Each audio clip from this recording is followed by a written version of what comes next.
Magandang umaga sa inyong lahat. Ngayon ay unang araw ng Nobyembre 2021. Ngayon ay ito aking ikikwento sa inyo ay napapanahon dahil alam naman natin na kapag November 1 ay usong-uso yung mga katatakutan. Kaya naman ito ang aking Halloween presentation ng aking video ngayong gabi ay ngayong umagang ito. Ang nakakatakot na bahay nung Sabado ay nung Sabado ng hapon ay ayos na ako ng gamit kasi nga doon ako matutulog sa bahay ni Papa. Pasado alas 5:30 na nang nagpatid ako sa pamangkin ko sa bahay ni Papa. Tapos pagpunta namin doon wala pa si Papa, kaya nauna munang umalis yung dalawang bata. Sakto naman na pag-alis ng dalawang bata ay sakto na dumating si Papa at pumasok na agad kami sa bahay niya. Pagkatapos nun nagsaing muna siya, tapos bumili ng ulam na miswa. Tapos sabi pa nga niya, yan muna ang ulam natin ngayon. Sabi ko naman, dito lang ako matutulog kasi wala akong electric pan eh. Tapos sabi niya, kunin mo na lang yung isa kong electric pan. Pagkatapos namin kumain ay pinahilot niya muna yung kanyang mga paa kasi palagi nangangalay yung paa niya eh. Pinahilot niya iyon. Tapos pagkatapos ko siyang hilutin sa kanyang paa ay pumunta muna ako ng CR para umihi kasi matutulog na nga kami kasi maaga kami natutulog eh. Pagpunta ko sa CR, tahimik ang paligid. Tapos parang may naramdaman ako na parang may nakasunod sa likuran ko. Hindi ko alam, habang umiihi ako sa CR, pakiramdam ko may tao talaga sa loob pero wala naman. Tapos nun binuhusan ko agad yung banyo. Tapos nag-ayos na ako ng higaan ko, nilabas ko na ang kumot ko. Tapos nag-ayos na. Sabi kasi ni Papa walisan ko lang muna hindi ko mahanap yung walis, kaya pinagpagang ko na lang. Tapos hindi ko alam pero may kung anong puwersa akong nararamdaman na nagtutulog sa akin para bumalik ng banyo. Bumalik nga ako ng banyo at umihi. Nung nasa loob na uli ako ng banyo at matapos na makaihi sa mga pagkakataon ay naramdaman ko pa rin na may tao. Alam niyo ba na habang binubuhusan ko yung banyo, alam niyo ba yung tabo ay kusang nalaglag? Oo, totoo yun. Talagang laglag yung tabo. Narinig pa ni Papa yun eh. Sabi pa nga sa akin, uy, tabo mabasag ka. Pero hindi ko talaga hinulog yun. Nakakapagtaka kasi hawak ko naman ng mahigpit yung tabo. Pero habang binubuhusan ko yung unidoro ay parang may humawak sa tabo at binitawan iyon sa kamay ko, kaya nahulog yung tabo. Kinilabutan ako ng mga oras na iyon. Tapos nagmamadali na ako lumabas ng banyo at pumunta na sa higaan. Muntik pa nga akong matapa eh kasi yung bisikleta ni Papa nakaharang eh. Tapos binuksan na ni Papa yung kanyang electric pan para sagap ako ng hangin. Ay binuksan na rin ni Papa yung kanyang lumang electric pan at inilagay iyon sa lamesa. Tapos sabi ni Papa, patayin ko na daw ang ilaw. Pinatay ko na ang ilaw ng mga oras na iyon pero hindi ako makatulog, kaya ang ginawa ko, nakinig muna ako ng mga kanta sa YouTube. Tapos pabangon-bangon ako, alas panay-panay pindot ko sa cellphone. Tapos mga ilang minuto nakalipas habang nakikinig ako ng kanta ay biglang huminto yung cellphone. Nilapitan ko. Paglapit ko, mayroon ako nakita na parang may anino sa loob ng bahay at nakatayo iyon malapit sa may saksakan ng cellphone. Di nagulat ako, hindi ko alam kung anong gagawin ko.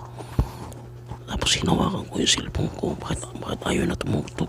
Yung pala wala ng signal. Ang paulit-ulit ko pa nga pinindot yung YouTube pero ayaw talaga mag-play.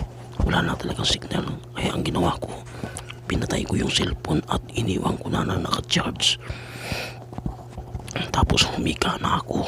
Paghiga ko, ang mga sumunod na naramdaman ko parang may nagbubuhos ng tubig sa loob ng banyo. Tapos parang meron ako narinig na parang meron naglalaro ng tubig sa loob mismo ng banyo. Hindi nagtalukpong na ako ng kumot kasi kinakabahan ako baka sa susunod dyan ay malapit sa iniga namin. Samantala si Papa naman ay naghilig. Ako naman ay hindi ako dalawin ng antok kasi nag-iiba na yung pakiramdam ko. Nakakaramdam na ako ng kaba. Tapos mga ilang minuto nakalipas nung nakaidlip ako, nagising ako nang biglang meron tumunog. Nahulog yung ilisin ng electric pan, pero ibang klaseng pagkahulog yun, parang sinadya. Tapos napilitan ako nagisingin si Papa. Sabi ko sa kanya, pa yung electric pan. Tapos lumingon si Papa. Pagtingin ni Papa, natanggal yung ilis ayusin pa nga sana ni Papa Sabi ni Papa, bukas na lang. Pero nung nakahiga na si Papa, nagulat talaga ako kasi biglang nabasag yung baso. Di nagising si Papa. Pagising niya, paglingon niya, yung baso nasa ilalim na ng higaan, basag na. Tapos nun, pinagpatuloy ko na lang yung aking pagtulog. Ang tagal ko makatulog. Tagal, grabe. Tapos nagising ako ng alas 5 na madaling araw. Nagkakape na kami. Tapos niligpit na ni Papa yung electric pan. Kinabit na niya yung ilisi at inuwi ko na. Pero bago tuluyang umalis, ay pumunta ulit ako sa banyo para umihi. Pag-ihi ko sa CR, may nararamdaman talaga akong malamig sa loob ng banyo.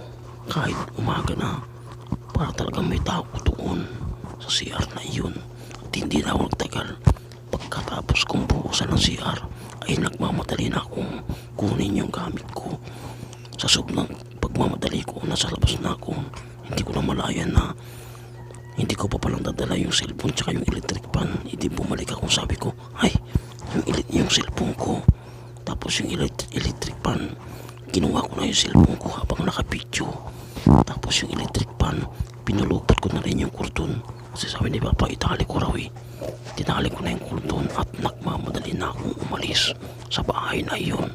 Habang naglalakad ako, sinasabi ko sa sarili na hindi na muna ako matutulog sa bahay na iyon.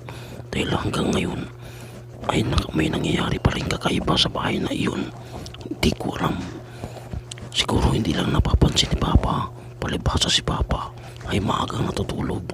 Kaya hindi na niya siguro namamalayan na mayroong nangyayari sa loob ng bahay. At medyo mahina yung pandinig ni Papa. Kaya hindi niya namamalayan na talagang mayroong naglalaro ng tubig sa loob ng banyo. At minsan mayroon talagang nagbubuhos ng tubig sa banyo. Kaya ngayon na sa akin ang electric pan, nakapag-desisyon na ako na hindi mo na ako matutulog sa bahay ni Papa. Dahil nga, kung ikukumpara dito sa doon sa bahay ni Papa, talagang mas malakas at mas nakakaramdam ako ng nakakatakot kaysa dito ay pwede akong lumabas ng bahay. Pwede akong pumunta sa labas sa school para tumambay sa bahay ni Papa. Talagang doon kapag mayroon akong naramdaman na nakakatakot ay wala akong kakilala at wala halos tao sa lugar na iyon. At hindi ako pwedeng tumambay sa labas dahil hindi ko namang lugar iyon. Ano sa tingin ninyo? Nakakatakot ba ang kwento ko sa inyo ngayong umagang ito? Text naman kayo, tawag ka naman kayo. Gusto kong malaman ang inyong personal na opinion. Tawag kayo sa 0950-216-1408. Inuulit ko. Gusto kong personal na marinig ang opinion ninyo. Kaya inahamon ko kayo. Kung nakakatakot itong ikwento ko sa inyo, tumawag kayo sa 0950-216-1408. Ito ang aking Halloween presentation ng aking video ngayong Lunes ng umaga, unang araw sa buwan ng Nobyembre 2021.